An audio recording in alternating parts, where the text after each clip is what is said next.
Hey guys, William Mayette, creator of JAZZEDGE. Welcome to lesson 24 of Jazz Piano Daily, Magic Basslines. I'm going to show you a super simple way to create jazz basslines, which you could hear are great for improvising, playing the melody over, accompanying yourself. So let's jump right into this. All right, so first of all, what we want to do is we want to turn our shells into basslines. That's the easiest way we could create a bassline. Now remember, the E flat major shell was we had just the root and the third, right? Now, if you don't remember that, go back to lesson 21, 22, 23. You can hear and see all of that chord shell work, all right? But from yesterday's lesson, we had our chord shell of our root third, and then we had our rootless voicing. And we had our chord shell of root 7 for B flat minor, and then chord shell of E flat, the root 3, and then root 7 for the A flat.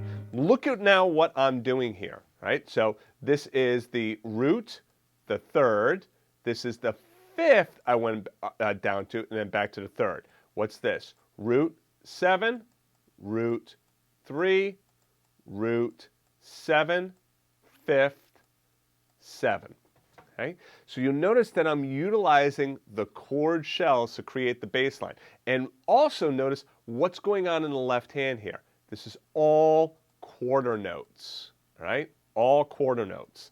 Everything is a quarter note in the bass line. Do you have to play it as quarter notes? No. You can play them as eighth notes and add in some other rhythms, but when you're getting started with jazz bass lines, just start with quarter notes. So, left hand, root 3. Why did I go to the fifth? Because playing the root 3 twice in a row like that is a little bit boring. So why 5? Well, remember, the fifth is in common in a lot of these chords, so the fifth is a good chord tone to go back to, because unless it is being altered, like a minor 7 flat 5 or a diminished chord or an augmented chord, then the natural 5 would be a great contender to go back to. I could also do something like this as a bass line. Root, root, fifth, root, right? But that's kind of boring. It doesn't sound all that jazzy.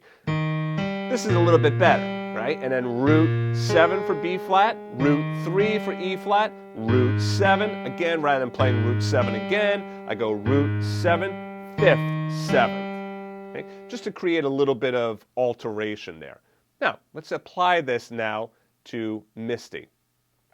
Okay, what I'm going to do is, let's just make this just a little bit small. We can get all that in there. All right, so look at me. I'm as helpless as a kitten up a tree.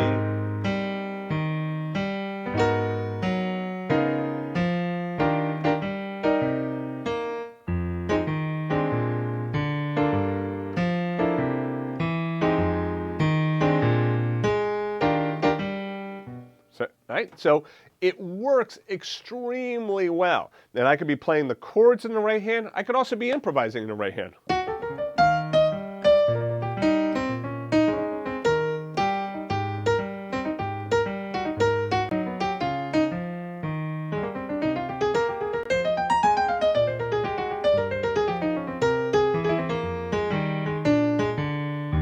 Right? Works extremely well, this bassline technique. So let's make sure that you understand how to do this. You start, first of all, with those chord shells. Go back to lesson 21 if you need help with your chord shells. You start with the chord shells. You make sure you really know the chord shells. That's phase 1. Phase 2, you break up the chord shell into quarter notes. Right? So rather than just playing it as root 3, you instead then go the root, then the third. Hey Willie, should I go third, then root, third, then root? No, because on beat 1, you want to start with the root. Okay? So you see how we have the root of the chord here on each of these first beats? The root, the root, the root. We want the root to hit every time we hit a new chord. All right? So when we hit A flat minor, we want the root that's going to hit there, not the 7th, all right? That would sound weird.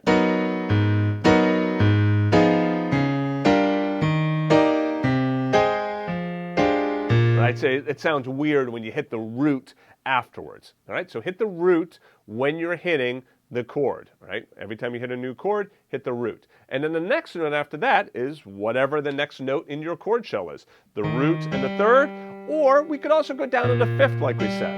And see how I went from the fifth back up to the third.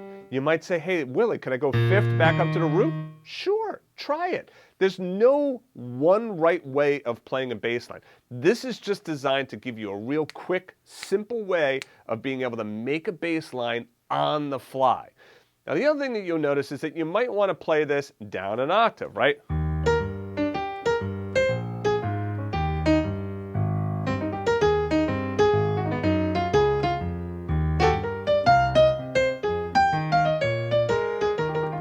Right? So you might want to go down an octave on this stuff.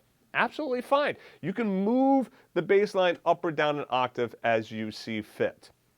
You want to be sure that you're not too far down because it's going to sound a little bit too muddy. But playing it down here sounds nice. It sounds very much like a bass would sound like.